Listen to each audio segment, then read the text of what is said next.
বন্ধুরা আপনাদের সামনে একটা নতুন রেসিপি নিয়ে এসেছি। রেসিপিটার নাম হলো কচি পাঠা ঝোল। আর কচি পাঠা ঝোলটা আমি কিভাবে বানাবো আপনারা দেখুন। বন্ধুরা আমি আধা কিলো পাঠার মাংস নিয়ে নিয়েছি। আমি এখন সব মশলাগুলো মেখে নিব। তো সবচেয়ে প্রথমে তেজপাতা, পেঁয়াজ কুচানো, আদা বাটা, রসুন বাটা, শুকনা লঙ্কা বাটা, পেঁয়াজ বাটা, ধনিয়া বাটা আর জিরা বাটা, আমি সব মশলাগুলো একসাথে মেখে নেব। পরিমাণ মতন হলুদ, স্বাদ মতন লবণ, 2 চামচ টক দই,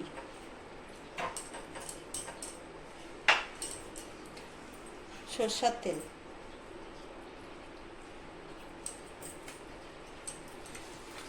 ভালো করে মেখে নেব। তো আমি ভালো করে মেখে নিয়েছি। আমি এখন আধা ঘন্টা ঢেকে রেখে দেব। মাংসটা মাখা আমার আধা ঘন্টা হয়ে গেছে। আমি এখন মাংসটা বানিয়ে নিব।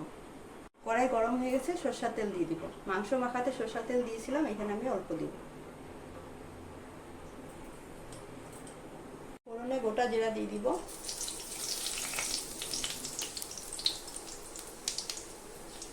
গোটা গরম মশলা দিয়ে দিব। আমি এখন মাংসটা দিয়ে দিব।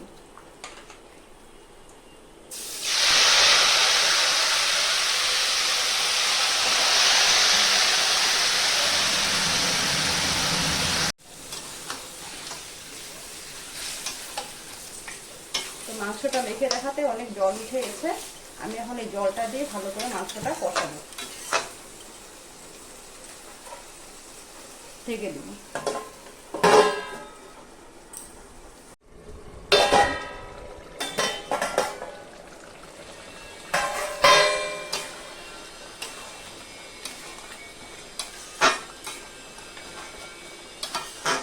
বন্ধুরা আমি এইভাবে ঢেকে ঢেকে মাংসটা আমি কষিয়ে নেব।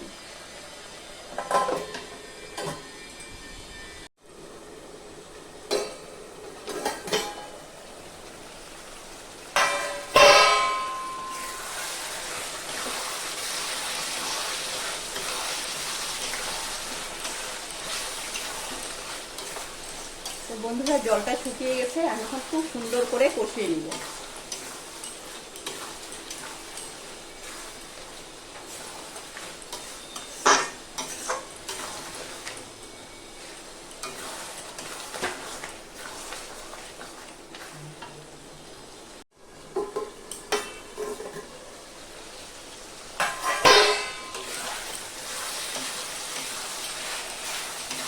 তো বন্ধুরা মাংসের জলটা শুকিয়ে গেছে। আমি এখন সুন্দর করে কষিয়ে নিব।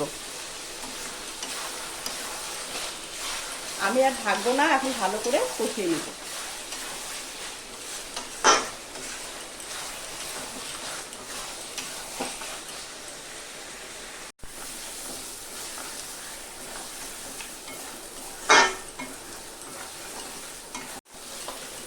খুব সুন্দর করে কষানো হয়ে গেছে। এখন আমি এখানে আলু দিয়ে দিব।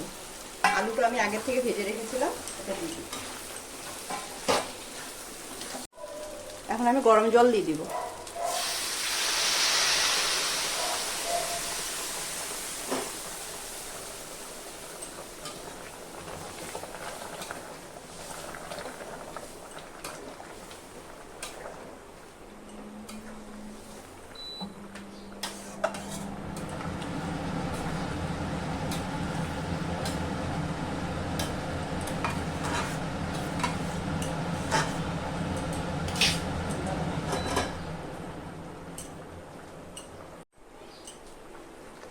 আমি ঝোল দিয়ে দিয়েছি, এখন ভালো করে ফুটিয়ে নিব।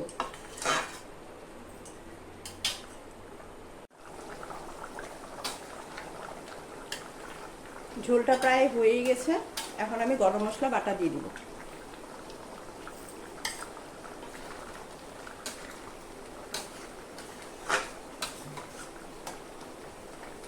আর 5 মিনিটের মতন ফুটিয়ে নিব। তো বন্ধুরা কচি পাঠা ঝোলটা হয়ে গেছে। আমি এখন নামিয়ে দিব। আর রেসিপিটা আপনাদের কীরকম লেগেছে আপনারা কমেন্ট করে জানাবেন। আর আমার চ্যানেলটা সাবস্ক্রাইব করবেন।